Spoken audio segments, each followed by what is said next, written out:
When I was a kid, I remember my dad had a Lincoln Town Car that got, on one particular occasion, up to 16 miles per gallon on the highway. He was thrilled.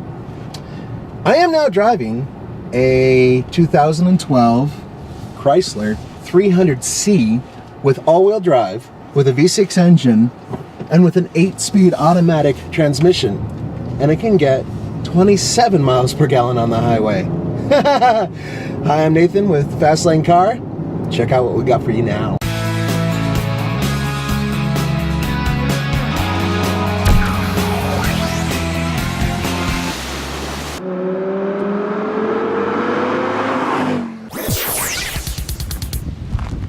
A couple of years ago, I was at the Geneva Auto Show at the Lancia booth, and guess what they rolled out? To my great surprise, the Chrysler 300. It's a very different car than it used to be. It is more sophisticated. It has that 8-speed automatic transmission, which is really interesting, and quite frankly, it's more elegant. You know, it's more European. It used to be the quintessential Tony Soprano car, and now you can no longer go downtown and just bust up some idiots who are looking at you the wrong way. Under the hood is Chrysler's now well-known and even well-worn V6 Pentastar. It puts out 292 horsepower and 262 pound-feet of torque. You can also get it with the Hemi, but you won't get 27 MPG if you do. And you know what? I don't know if you need the Hemi. This is a very good engine mated to a very good transmission. All right, Nathan, we have the Solo DL mounted. I was reading, Car and Driver managed to do 6.9 seconds in this very car with the 8-speed transmission to 60, but of course they had an anorexic driver, 1 gallon of gas, at sea level on the drag strip. Yeah. So let's see what it'll do with two guys in real world testing. Go for it, dude. All right. Yeah. Nice. Oh, good launch. Good launch. That Pentastar engine sounds good, doesn't it? It's a little muted. It sounds really good. Yeah, it sounds really good. Slowly moving. We just blew by 6 seconds. There we have it. Oh, 9.01. Which once again shows that it's about a 2-second differential between low altitude and where we are.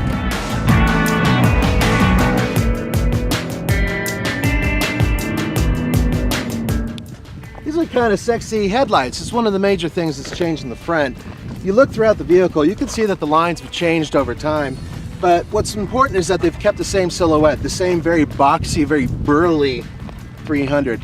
To me, it's definitely a car that looks like it wants to be a badass, and all you need to do is play some thumping music. So the Chrysler 300, Nathan, competes with cars like the Toyota Avalon, the Nissan Maxima, a Ford Taurus, which we'll be matching it up with next week, so stay tuned for that.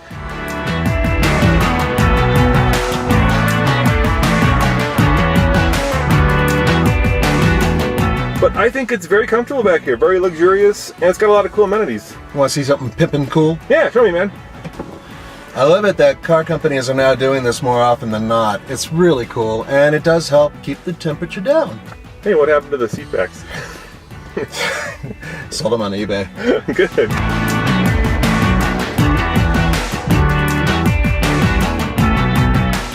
Our friend from Chrysler, his name is Klaus, and he's 7 freaking feet tall. No kidding.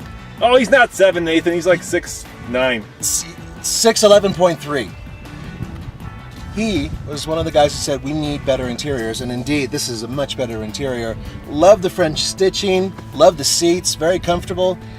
Dash is a little plain. Roman and I both think it could use a little bit more pizzazz, but for what it is and what you're paying, it's not too bad. And check this out. Dr. Dre set up the Beats audio system, and it is fantastic.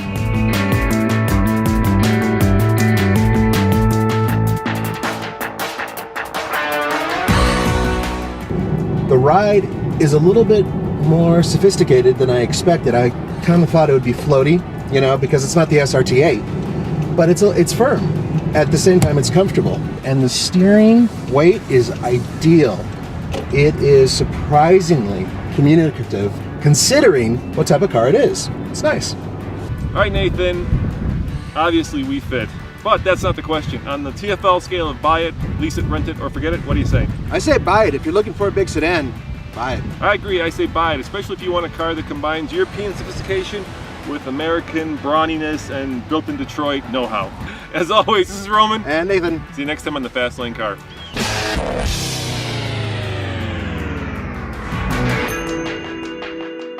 So you may be wondering what makes the 2013 better than the outgoing model. Well, there's a bunch of changes. First and foremost, I think it's the air suspension. You can raise and lower this truck to 4 different ride heights. So when you're on the highway, you can lower it for better aerodynamics, better fuel efficiency, and when you're off-road, you can raise it for more ground clearance.